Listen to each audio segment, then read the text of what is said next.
Welcome to Kobe Time, a podcast series on markets and economies from DBS Group Research. I'm Taimur Baig, Chief Economist, welcoming you to our 135th episode. Today, we will welcome back Alexander Capri to the podcast. Alex is a writer, academic, and former partner in the Asia-Pacific practice of KPMG. He has done a lot of work on global value chains, trade and geopolitics, global tech, the digital economy, and the industries of the future. Alex has recently published a book, Techno-Nationalism, How It's Reshaping Trade, Geopolitics, and Society. Alexander Capri, a warm welcome back to Kobe Time. Thank you. It's great to have you, Alex. We did this once before, back in April 2020, just as we were being engulfed by the global pandemic. Alex, when I look at the transcript of that conversation, I think we kind of had it right. We talked about the push and pull factors driving the realignment of the global supply chain. We asserted barely a couple of months into the pandemic that the crisis would provide additional motivation to lean toward resiliency over efficiency. Well, those issues remain alive today, Alex, and you've written a rather large book on it. So let's start. How do you define techno-nationalism? Good question. I would say that we would throw in a few other words. So let's start with geoeconomics, right? If we're thinking about supply chains, let's replace just in time with just in case. Right. If we're thinking about a purely cost-driven model that seeks efficiencies and hyper-rationalized supply chains, now geopolitics and other issues stemming from great power competition are now factoring into how a supply chain is structured, where a manufacturing process is going to take place, how a strategic partner is chosen. So I would break down techno-nationalism into 6 very distinct elements. The first is supply chains. So supply chain weaponization, governments looking to control or stem the flow of technology to perceived adversaries, and that happens through things like export controls, the imposition of sanctions. Then I would break it down into decoupling and de-risking, and if decoupling and de-risking is happening, then we're looking at reshoring, nearshoring, friendshoring. From a sort of a G to G basis, and even a G to B basis, we're looking at government-driven innovation, industrial policy, if you will. We're also looking at an increase in, basically, frankly, hybrid warfare, right? We're looking at espionage. We're looking at elevation of cyber intrusions, that sort of thing. And then the final element would be basically what we call tech diplomacy, right? So governments working with other governments and working with businesses to forge these new strategic alliances around strategic technologies. Why is it just not nationalism? Why is it techno-nationalism? Because technology is a power multiplier. And so if we put this in the context of a nation state, technology, if we're putting this in the terms of techno-nationalism, is about the linkage between the technological prowess of a particular country or organizations within that country and their ability to project national security and defense-related power, the linkage to economic strength, prosperity, and then finally, really, there's a third element, which is societal, and that is, as technology becomes essential to controlling narratives, to releasing information or disinformation towards in authoritarian regimes, towards suppression of populations, censorship, that sort of thing. Technology is central to all of that, and so all of these would be power multipliers. Is this a brand new thing that basically goes back to Donald Trump becoming the president of the United States, or it's been going on for long before that? As long as there have been nation states, there has been techno-nationalism. So, for example, in the book, I talk about the founding of the United States. Alexander Hamilton, first Secretary of the Treasury, really one of his top priorities, if not the top priority, was to get access to British technology when it came to the textile milling machines and so on. So, and they were adversaries at that time. So you basically had to steal it. And that's precisely what happened. I mean, that was really item number one on the agenda was, steal, acquire, figure out how to get access to technology. So that sort of, if you want to, let's just stick with the term techno-nationalist approach to realpolitik and international relations has been around for a very long time. It's fascinating, and I think going back to the Cold War era, some would argue that some of the decoupling that happened between the U.S. and Russia put Russia under a lot of economic strife because they had to sort of create homegrown tech stack, which was never really good enough. Incentives were not aligned, and that was one of the key elements that drove the victory, if you will, of the Cold War in favor of the West over the Soviet bloc. Yeah, I mean that's a widely held view. I certainly would say that the amount of resources that needs to go into pushing the envelope, if you will, from a technological standpoint, and the idea that for example, the Star Wars system that the Reagan administration was pushing, whether or not it was even feasible. The theory is that it bankrupted the Soviets because they thought it was, and they were putting a lot of time and effort and money into it, and of course, it helped in the collapse. So, but from a techno-nationalist standpoint, if you look at if you go back 100 years, and let's go back to the First World War, right? I mean, there were chemistry wars, right, to figure out how to produce nitrates, to produce explosives, right, for example, right? And that was really the war of the scientists, right, to come up with those innovations.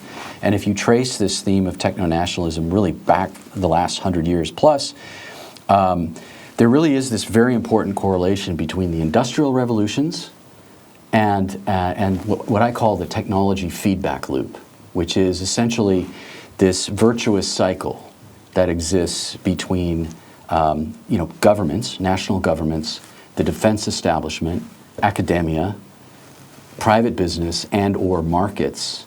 And as they all work together, you have this phenomenon where you have innovation taking place, it's generating profit, it's generating more innovation, which it becomes a network effect, yep, sort of thing. So if you look at this view of the world that some have described as the West versus the rest, going back really 300-400 years. I mean, we could trace this all the way back to the Dutch East India Company, right? And that sort of symbiotic relationship that emerged between the state and a for-profit organization and all those elements in the feedback loop, right? But if you project forward, that has combined with now we're in the fourth industrial revolution, but when you look at the fortuitous results of the industrial revolutions, the technology feedback loop, on a nation-state level, that has essentially laid the groundwork for the international system as we see it today. Right. Alex, I want to get one thing clear, which is when you are referring to techno-nationalism, and especially when I think about the totality of the measures that particularly the U.S. has taken against China in the last decade or so, a lot of it is rationalized under the guise of national security. Mm-hmm. We don't want our data to fall into the wrong hands. We don't want our technology to be weaponized in an armed conflict or something like that by our adversaries. But it seems to me that when you take this big historical sweep, you're also putting it in the context of economic security. I don't want you to rise to my level of economic prosperity, and I would sort of prevent you from rising to some extent. Yeah, I think that's somewhat of a zero-sum view, right? Mm. And I actually don't think that techno-nationalism puts us in a world of zero-sum, right? I think the world has become way too complex right now, too many overlapping interests, and we're actually in a paradox. So the paradox is this.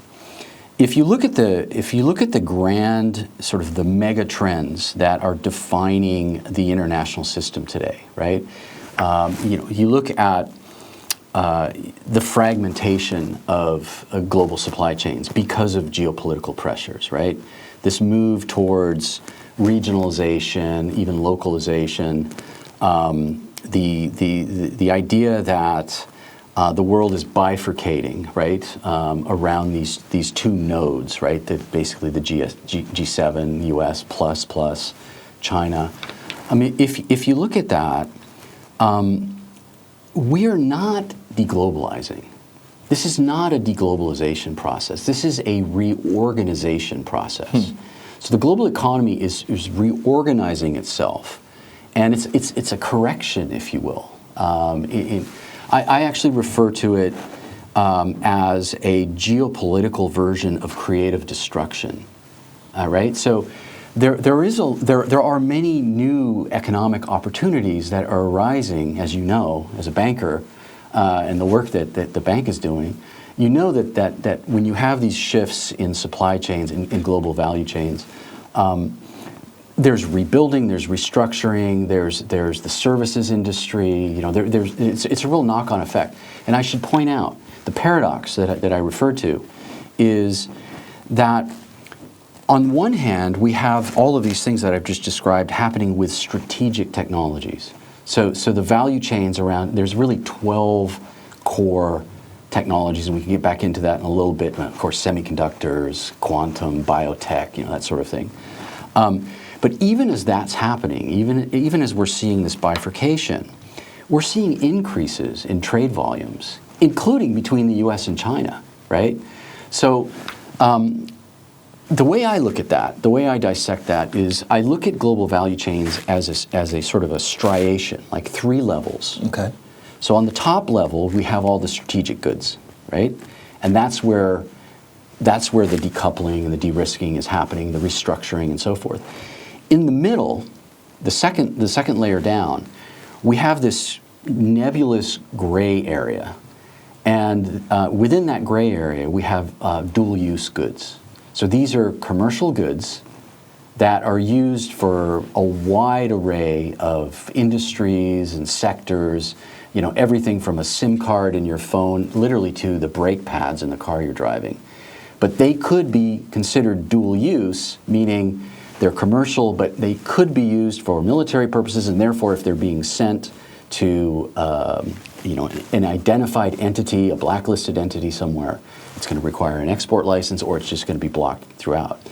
That's the real gray area, and that's really where the scenario mapping and the really serious analysis has to take place if you're a company.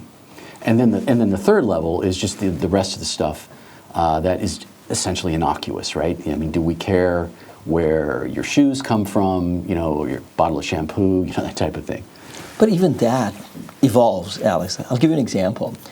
5 years ago, if you bought an OSIM massage chair, it gives you a massage.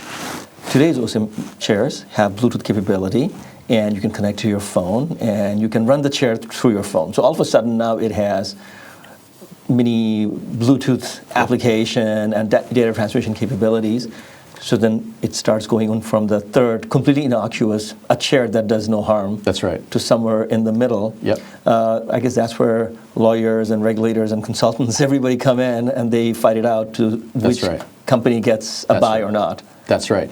And so if you take a dual-use technology that's in a fairly ubiquitous kind of product that everybody buys, and then there's this a sudden geopolitical event, an accidental flare-up in the South China Sea, or some kind of an event, it's quite possible that literally overnight, what was considered purely a commercial good going to a particular importer or buyer in, say, China, is now off limits, right? And so, I mean, these are the types of things that companies need to be mapping out, right? They need to be looking at what parts of their supply chain are in this gray dual-use area, and given different scenarios in the world, what would happen if, scenario 1, scenario 2.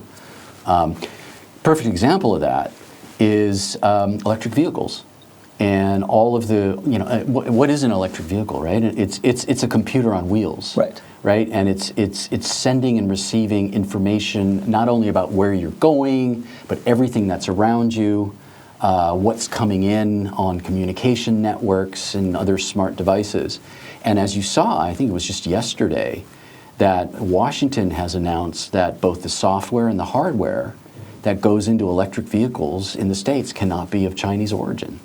Right, so no export and no import around those things. Yeah, so that's an example of how in anything that's considered strategic, we're going to continue to see a very clear bifurcation of supply chains, value chains. Maybe this question is too early to ask, but since you were talking about it, it sort of follows to me almost naturally. Do these restrictions work? You know, a semiconductor is super tiny. A lot of stuff just are uploaded and transmitted through the cloud over the air. It's not a question of a Department of Commerce inspector sitting in Vietnam or somewhere else and making sure that everything is up and up. So what is the report card so far? Well, look, export controls, let's start historically. I'll give you the answer historically, and then maybe we can apply it to, say, semiconductors today, right? Perfect. And what's going on. So historically, the record shows that an export control will slow down the transmission or the dissemination of a certain kind of technology, but it's not going to stop it. Eventually, it's going to make its way into sort of the broader environment. Now, we also have to be careful about what kinds of technology we're talking about. So if we're talking about satellite technology, which in the 80s, the 80s and 90s there were controls, but eventually everybody figured out how to make satellites. That's one thing. But if we're talking about making a 2-nanometer chip where the barriers to entry are so incredibly high. Basically, one company makes it. Right. So in the case of one company, you're probably talking about ASML, which makes the lithography, lithography equipment. But even beyond that, within that value chain, within that fabrication process, the hyper specialization, and the companies that specialize in that. So it's essentially. In that case, we're looking at the emergence of a cartel, right? We're looking at the emergence of a chip cartel along geopolitical lines, right? So to answer the question, do export controls work? It's twofold. It depends how sophisticated the technology is and how high the barriers to entry are. But it also comes down to how can these export controls be circumvented? What are the workarounds? What are the back doors? And to that effect, there are quite a few, right? So let's talk about NVIDIA's AI chips, right? So, export controls on them. Are they continuing to make their way into China, for example? And the answer is yes. And how is that happening? There's a few ways that's happening. The first is the export control process itself, and the way it works is, before an export control is actually enforced and it becomes mandatory to get a license, there's this long period where they make an announcement where they say, yes, it's a public announcement process. We're going to be implementing export controls, and it's going to take effect in such and such time. So what does that do? That incites a binge buying sessions, right? So front load all the purchases as much as possible. Yeah, I mean, just soak up everything that's out on the market, stockpile it, and you've got chips for the next 2 years. That's what Huawei did when they were placed on the entity list, the Chinese telecommunications equipment manufacturing company. Right. So there's that. So there's the issue that everybody goes out and stockpiles, and we're seeing that now with DUV, deep ultraviolet lithography machines being stockpiled. In China, right? The huge, spikes in the numbers going up because the EUVs are not available at all. The EUVs, which is the extreme ultraviolet, but the DUVs are being basically purchased because, just to divert a little bit. So Huawei worked with SMIC, and they came up with a 7-nanometer chip using imported DUV equipment. Basically, and they used that for the Mate 60 phone, and whatever. Which was not considered likely, but they pulled it off. They pulled it off, but again, if you look, I'm kind of detracting, but I'll come back to do export controls work? So in the case of Huawei, what they did with that process is it's a much more labor-intensive process. When you're in the lithography process, you have to pass over again and again and again. And you get lower yields. You get lower commercially yields, as viable. and it costs a lot more money. So unless somebody's basically, reimbursing you for all that leakage, that cost leakage, it's not competitive. Basically. Okay, so coming back, so we got binge buying, which is happening. The other, of course, is just black market and gray market, achieving chips, on the black market. The other, and this is why this is a game of whack-a-mole, right? When we talk about the U.S. administration trying to enforce. But the other is when we're talking about cloud computing, for example, and accessing the power of those chips to do whatever computer processing you want. Correct. You can access that in the cloud from a third party. So the data center can be in the Middle East. The company could be in China. Right. I mean, Right. They're accessing all the cutting-edge chips being used over there. Yeah. So this is a game that's in progress, and we're going to continue to see efforts to sort of clamp down on these types of things.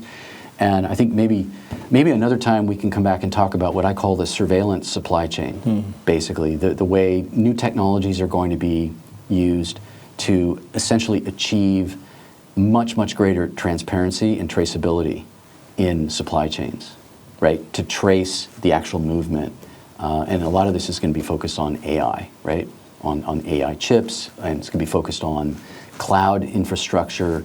You mentioned data centers. This is where all this is going to be playing out. So it's not just a question of I buy something from you and then I do whatever I want with it. In fact, even after buying it from you, I remain liable to how I use it. Or even the original seller will be able to trace where it actually is, including embedded in a finished product, Right. basically. Right. So I think we'll see more of that, and that's going to be a growth industry. Think about the amount of money that's going to be made just around the compliance, like the reg tech. Right. That's going to go into that, and that's going to be big. Reg tech, huh? So many different techs out there. Yeah. We began this discussion in a very general term. We said techno-nationalism, define it. I don't think you even mentioned the U.S. initially when you responded to my question. You definitely did not touch on China. But we have naturally veered toward the U.S.-China dynamic because, let's be clear, that is the big story behind techno-nationalism.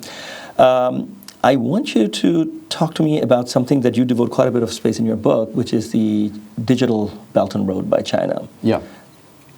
Yeah, so yes, absolutely. This is all about great power competition, U.S.-China. The Belt and the Road, the original Belt and Road, of course, is it's a major Chinese initiative to essentially connect China to the rest of the world through massive infrastructure projects, ports, rail, et cetera. Roads. And so on. And that, of course, is beneficial because it connects the Chinese economy to the rest of the world. It allows for, frankly, a lot of excess capacity from steel companies and all kinds of other things in China to actually go out and build these big projects and so forth. But those have gotten very expensive. And as you know, as a banker, and you're following these things, there are a lot of countries that are on the verge of defaulting. They can't pay back the money that the Chinese lent them, and so forth. And then we've had this notion of debt diplomacy and that sort of thing. So, in a geopolitical and techno-nationalist context, so China has really turned its focus along the Belt and Road to building digital infrastructure. It's not as expensive, but at the same time, you get more bang for your renminbi, right? And that is because if you have Chinese companies like Huawei and you have Alibaba Cloud and Tencent and all these other companies building the digital infrastructure, you have SenseTime, the big AI software makers, Hikvision, the camera surveillance technology, facial recognition.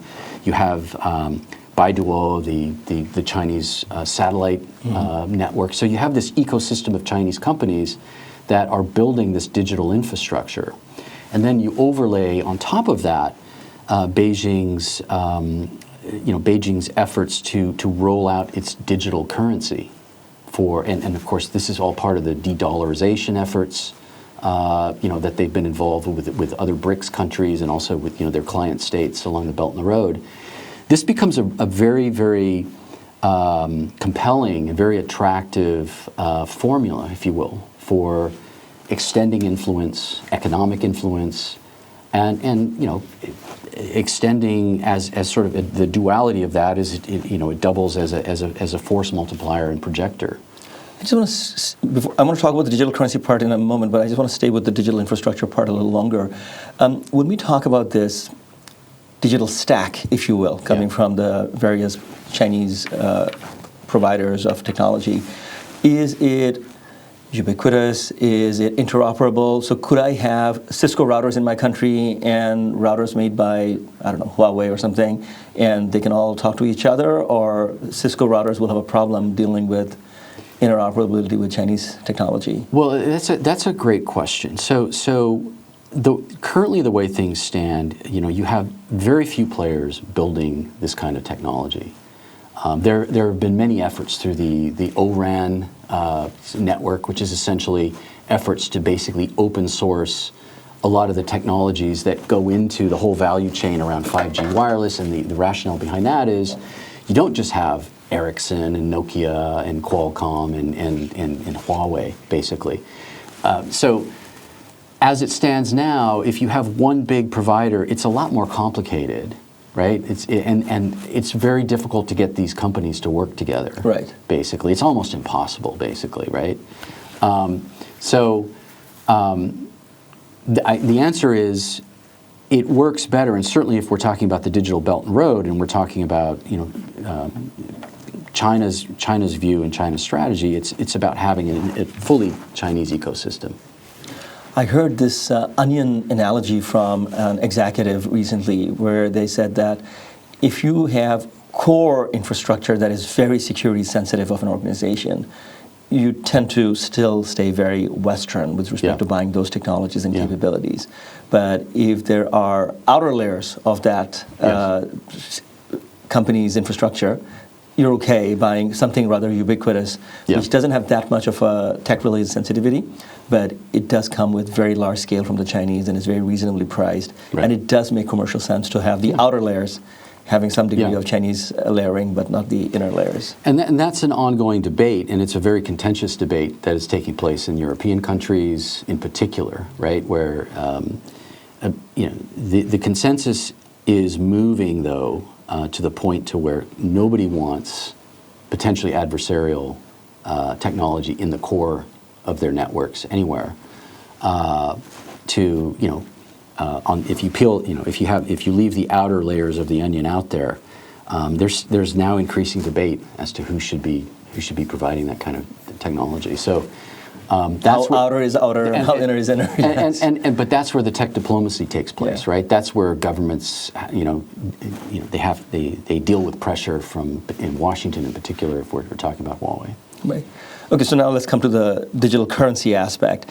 So you see there being two sides of the same coin: the digital infrastructure diplomacy, and then using the digital currency as a complement, additional offering, if you will, from the Chinese?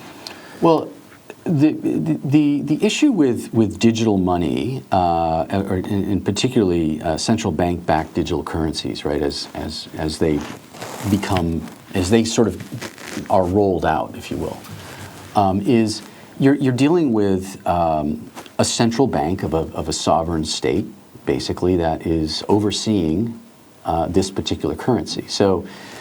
The question then becomes, is this a democratic state that adheres to specific kinds of values, privacy values, what can be done once somebody's data is harvested, to what may it be linked and applied? Can it be applied to some kind of a social credit system, essentially, right? Because our commercial daily activities, that's our lifeblood, right? I mean, if we can't buy a cup of coffee, or if we can't buy a train ticket because we've got a low social credit score, right?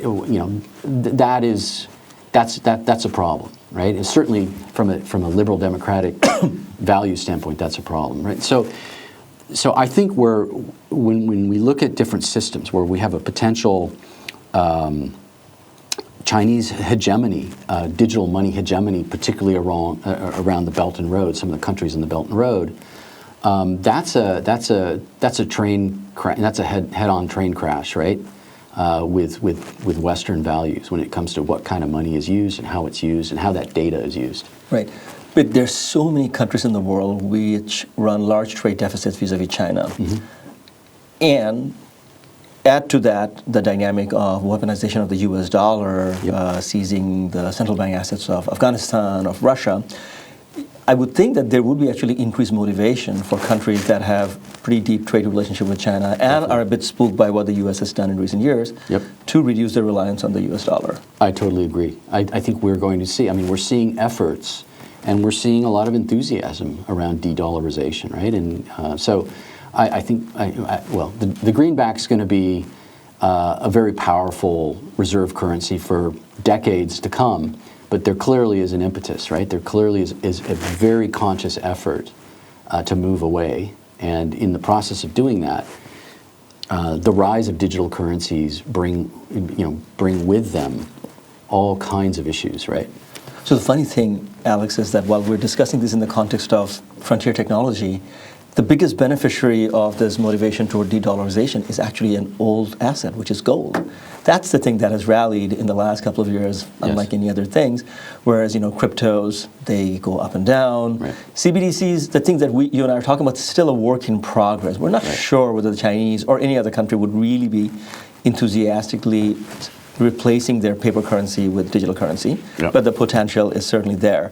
Okay, so that takes me to the transatlantic tech alliance. You mentioned earlier that Europe, and both at the government and corporate level, there is some degree of rethinking about how to engage with China.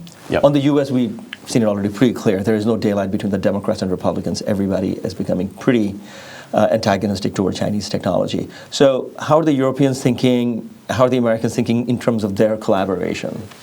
Yeah, so there are different views on this, right? So the diehard neolibs, basically look at all of these big initiatives like the Chips and Science Act, or the Chips for America Act, which are big subsidies for the semiconductor sector to reshore or bring back fabrication to the United States, government subsidized.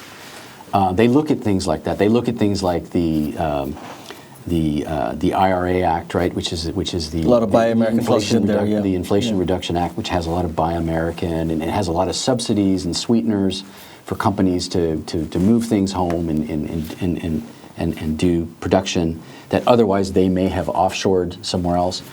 So the neoliberal argument says, look, this is a race to the bottom, right? Because it's not just the U.S. that is offering these kinds of subsidies, but now, of course, then the Europeans have to respond and the South Koreans have to do the same thing, and all of these regions are in fact putting up big amounts of money, particularly for semiconductors. But I would say that it's not a race to the bottom, and we have not seen that. Yes, there have been European companies that have gone to the U.S., but there are U.S. companies that are still looking to invest in Europe, right? We look at Intel, for example. Intel's a little bit stalled in some of their efforts, but nonetheless, they'll get on track, right? They've, to do a lot more research and development and actually fabrication in Europe, and they will avail themselves of European money, basically. So I think that will happen. Now, there's no doubt that as we see this reconfiguration, this restructuring around strategic supply chains, that more and more innovation and more investment is concentrating in these different nodes that otherwise may have been spread out a little bit more, in a much more open trading, less geo-economic paradigm. So in that respect, certainly developing countries that may have been playing a bigger role in global value chains, they're losing out. Right. That clearly is happening. So the renaissance, if you will, the technology and the innovation renaissance, which is happening because of the public-private partnerships that are being so well funded in these nodes, right? That's happening. And yes, there is going to be economic opportunity in those places, but it's going to be a lot more uneven. Right, but is there full alignment between the Americans and the Europeans on how to deal with China? No. Has the alignment improved in the last 3.5 years under Biden?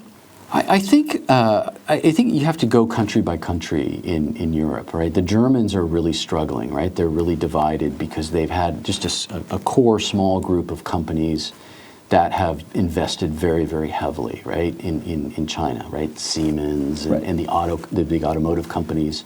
Third of their global sales come from China. Yeah, that's like right. The BMWs of the world. Exactly. They bet big, right? Under Chancellor Merkel, they really bet big on China.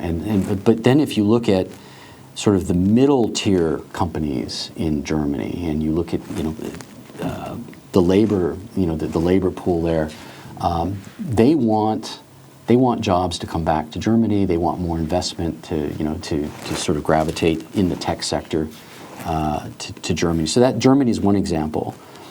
So again, I think I mentioned early on, there is no way to analyze this whole situation through a zero-sum, kind of lens, right? There's so many different overlapping interests. Some lose, some win.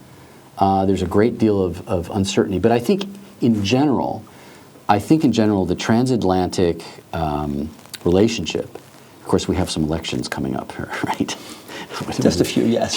Yes. So we have a big presidential election coming up. I would say this. I think a Trump two-term, I think, would put much more strain on the transatlantic relationship, of course, because of his tariff plans and so forth, than a Harris administration. But having said that, there still are too many mutual interests across the Atlantic.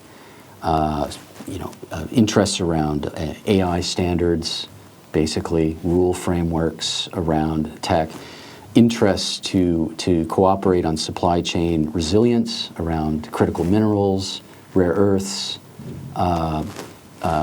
incentives. I think I mentioned this around semiconductors. I think there are incentives around things like lithium batteries and electric vehicles and so forth. So I think there still are quite a few incentives. And then, of course, there's the NATO angle and the security angle when it comes to Ukraine.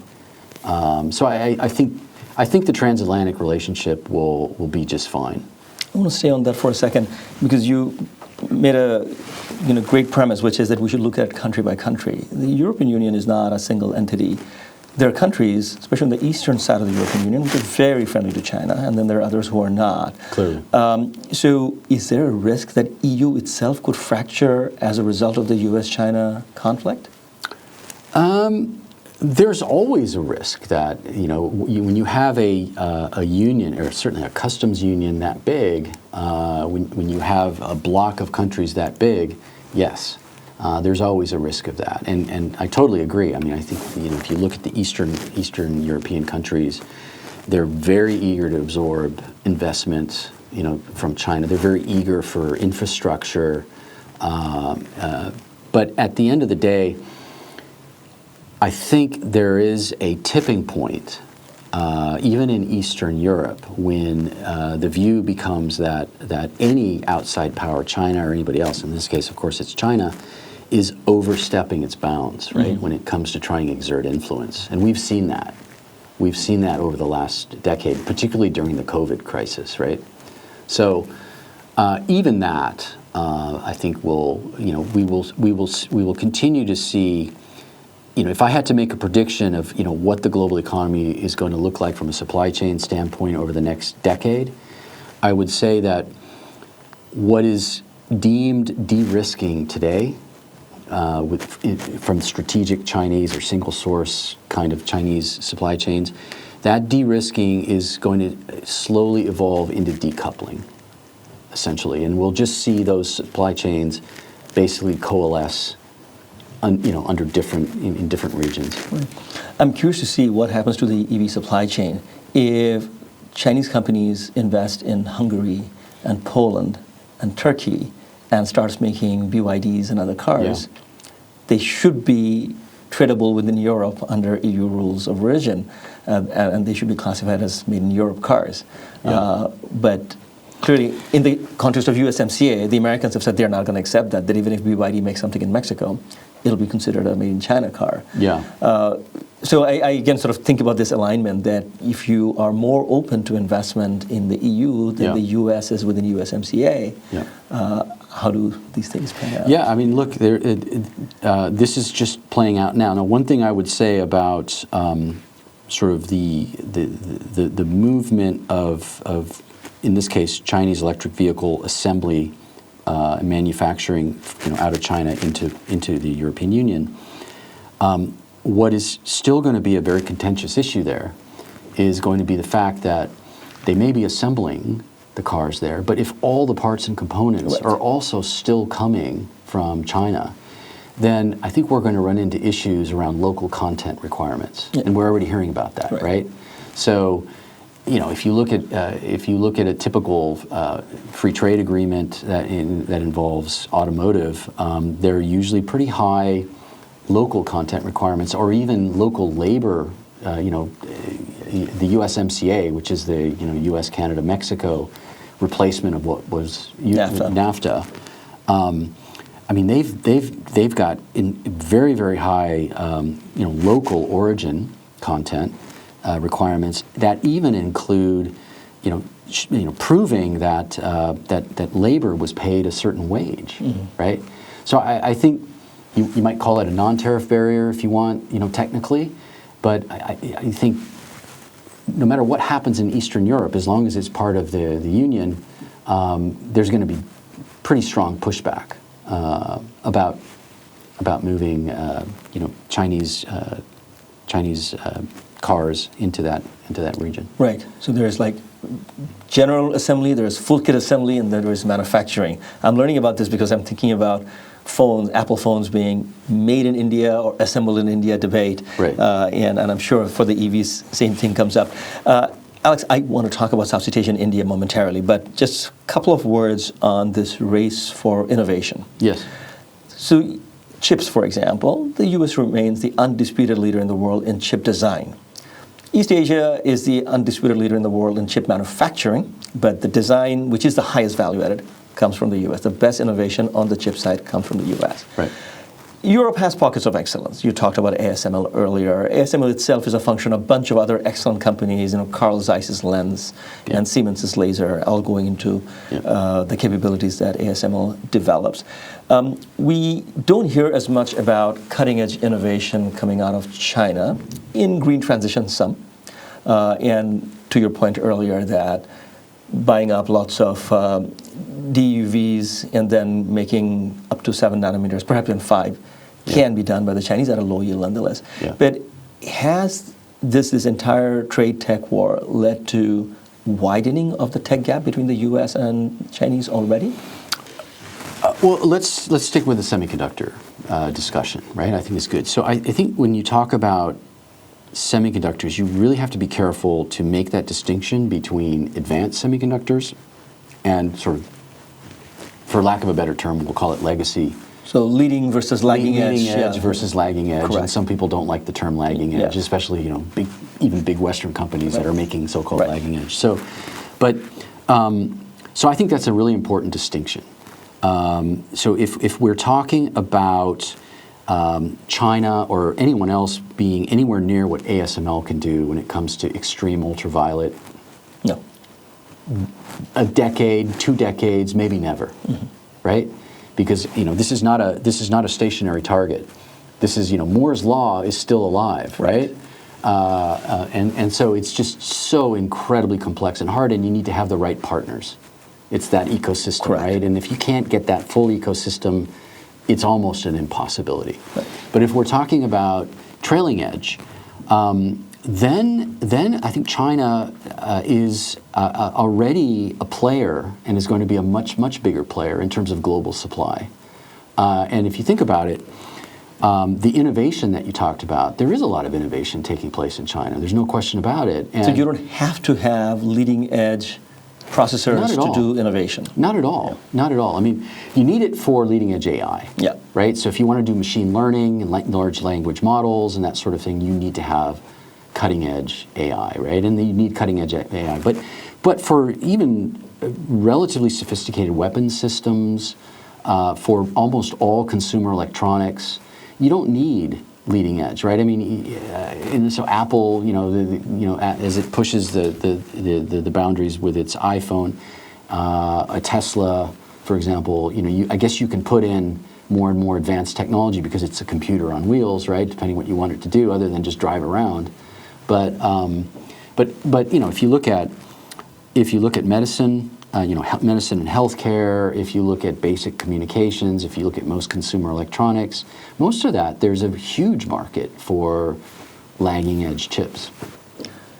And I think the lagging edge chips are also a pretty important component of the entire green transition wave that we're seeing. So building smart wind turbines, building new age solar cells. Again, you don't need 3 nanometers chips for them, but you can have tremendous value addition and sources of jobs and profitability and market share just through pushing that line of technology. Yeah. In terms of Southeast Asia, you know that our mutual friend Charlie Ormiston and I, we worked on a project together with a bunch of analysts from DBS and Bain & Company, and we wrote a report on Southeast Asia's outlook. So I want to kind of hear your view on Southeast Asia. As you know, we feel that the techno-nationalism will have some winners and losers, to your point earlier, and we see this region being a winner. Yeah. Do you see that as an unqualified argument, or you think that there are some ifs and buts around that? I would agree, and I thought it was a good report. Of course, and I went to the presentation. Yes, you did. Listened to your presentation. Yes, I would absolutely agree with it because, of course, Southeast Asia is a very uneven economic landscape, right? There are, you've got the original 4, right, countries, Singapore, of course, being right at the top. So it will be uneven. So if you look at in the electronics sector, for example, where they're interestingly enough, as as supply chains move or de-risk or decouple out of China, they're going to, of course, Vietnam, right? They're going to Malaysia. Some of it's coming to Singapore, and so on. Surprising amount coming to Singapore. You think it's so small. Not so surprising. I think Singapore certainly, provides a good environment for some of the high-end, certainly memory chips, and sort of expanding the chip sector. Although that's a very discrete topic here, right? Nobody wants to really admit that a lot of that is coming to Singapore because nobody wants to really offend the Chinese in particular. But the country remains one of the major players in lagging edge manufacturing and exports. That's exactly right. So I think there's going to be more activity there. Certainly around AI, that's a big part of Singapore's future, right? They're hedging, or they're betting, I should say, big on being a player in that regard. So I think the necessity to de-risk Taiwan from a chip perspective, where you have literally one company making 90% of the world's most advanced chips as a subcontractor, and 60% of all of the world's chips. I mean, that's just not right. That's just simply not sustainable, right? That just can't be. So we can talk about Apple, we can talk about NVIDIA, but made in Taiwan, made by TSMC. Made by TSMC. Yeah. I mean, that's, so the tech diplomacy that I mentioned earlier is about, getting them to build plants, not just in Arizona, but in Germany and other parts of the world. And I think from the lagging edge side, we'll see more and more of that, again, being reshored, again, within, I hate this term friendshoring, right? But essentially what it means is a much more reliable partnership, right? So Southeast Asia, I think it's going to be very uneven from a tech standpoint. And then I know you want to talk about this. Is there a linkage to India, right? Is there a corridor that links Southeast Asia more to India, right? When it comes to, again, trailing edge chips, and there I think. Malaysia is a very interesting country, and I think if there is, if India is going to have competition, if India is able to pursue its hopes and dreams of establishing a trailing edge sort of manufacturing base, and there's activity going on in that area, I think Malaysia is going to give them a run for their money. Alex, I'm really surprised by the developments out of Malaysia. I think when we started writing our Southeast Asia report at the beginning of this year, I wasn't that seriously taking Malaysia's prospects. I've changed my mind dramatically over the last 8-9 months. And my recent trip to Kuala Lumpur also reinforced that view that you actually have now inter-regional competition within Malaysia. From Penang to Cyberjaya to Johor, they're all competing for the tech dollars. And you have now the Western companies, the Chinese companies, and the Indians. Everybody is sort of flocking to Malaysia for the know-how, for their abandoned land and water and electricity. It seems like a very fertile ground for data centers and fabs. I thought that this was going to be for the Vietnams and the Indonesias to pick, but I think Malaysia is going to be a very formidable player in this area. Absolutely. Now, we do have another development happening across Southeast Asia, which is a sort of an extension of the original export control environment, and that is that as many Chinese companies pick up and move, right, to circumvent export controls, et cetera, or to get out from under that umbrella, if you will, that's been placed over them by the Department of Commerce in the U.S., Bureau of Industry and Security, which enforces export controls. A lot of that supply chain activity that was in China is just picking up and moving to Southeast Asia. So the question then becomes, do the export controls and the licensing requirements simply follow them, right? Does Washington turn around and say, oh, okay, so you've relocated, a factory from China to Vietnam? It's basically a transshipment exercise, right? Or it's like we were discussing with Eastern Europe. Now we're going to start, imposing once again, security requirements coming out of Vietnam or coming out of Malaysia or even Singapore. Right. Alex, I understand this is already happening. It's already happening. Even during the Trump years and certainly during the Biden years, we've had Department of Commerce officials go repeatedly to Vietnam precisely to investigate issues like that. But it's challenging. I don't think anybody moves one for one a company from country A to country B. Right. There's always some employment creation, some value creation in country B. So then it becomes a question of gradation. The gray area that you were talking about, right? What % of value added from China is acceptable? Is it 0? Is it 10? Is it 20? Right. And then how much forensic investigation do you have to do with the paperwork and the actual hardware to ascertain those claims? Absolutely. So this is an absolute bonanza, right, for the consulting firms, and lawyers. RegTech, as you said. Yes. RegTech. I mean, this is a great time to be a Big Four or a McKinsey or stuff that you did in your previous life. Stuff that I did in my previous life. I'm wondering if I should go back. But yeah, definitely. Finally, we just touched on India. Let's talk a little more about India, because India has also been pursuing what is known as Make in India for the last decade or so, and India has rolled out what is known as Production Linked Incentive PLI scheme, and not small change. I mean, we're talking about 20-something odd $1 billion worth of PLIs have been offered. It hasn't been taken up 100%, but some has been, and there are large Indian conglomerates who are now joining the fray in raising capital to build fabs in India. Is it a worthy goal to create a big manufacturing footprint when you have a hyper-competitor like China, when you have Southeast Asia just around the corner? Should all countries that are large enough try to build their own supply chain for certain levels of technology? Yeah, so I think, India is such a unique case. I mean, India has not had great success with industrial policy in the past it's always the same reasons, right? It's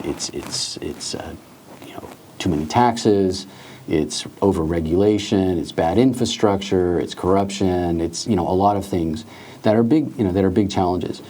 So the question is now, can India move from what it's doing now well, which is basically R&D and engineering centers that companies have set up. It does software very well. It's got a lot of engineers, that sort of thing. Can they move it to can they move that to more of a manufacturing focused endeavor, right? And that's hard. That's been very, very hard for them. Also somewhat unique because you go from agriculture, you leapfrog into services, and now you're going to go back to the midpoint, which is the midpoint. And I mean, you know, if you look at the numbers, some numbers show that actually manufacturing has actually shrunk. Yes. In India, you know, even during this period where it's been emphasized, right? So, I don't think it's going to happen unless you have, you know, a situation like Apple and Foxconn basically moving and just putting billions of dollars into an ecosystem and bringing second and third tier suppliers, and even then, you have these isolated hubs across India, that are potentially these hotbeds.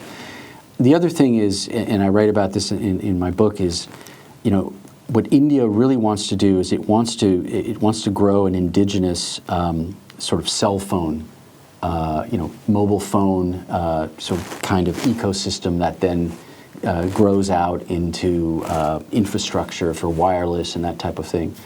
And that, to do that, you need certain kinds of technology, right? So, you know, obviously you need chips, right? So if you can bring foreign investment in, and you can get the right companies to come in and build those lagging edge chips and so on, then that I think that's going to be critical. But I think it's going to be a big challenge. And as I mentioned, I think Malaysia will probably do that.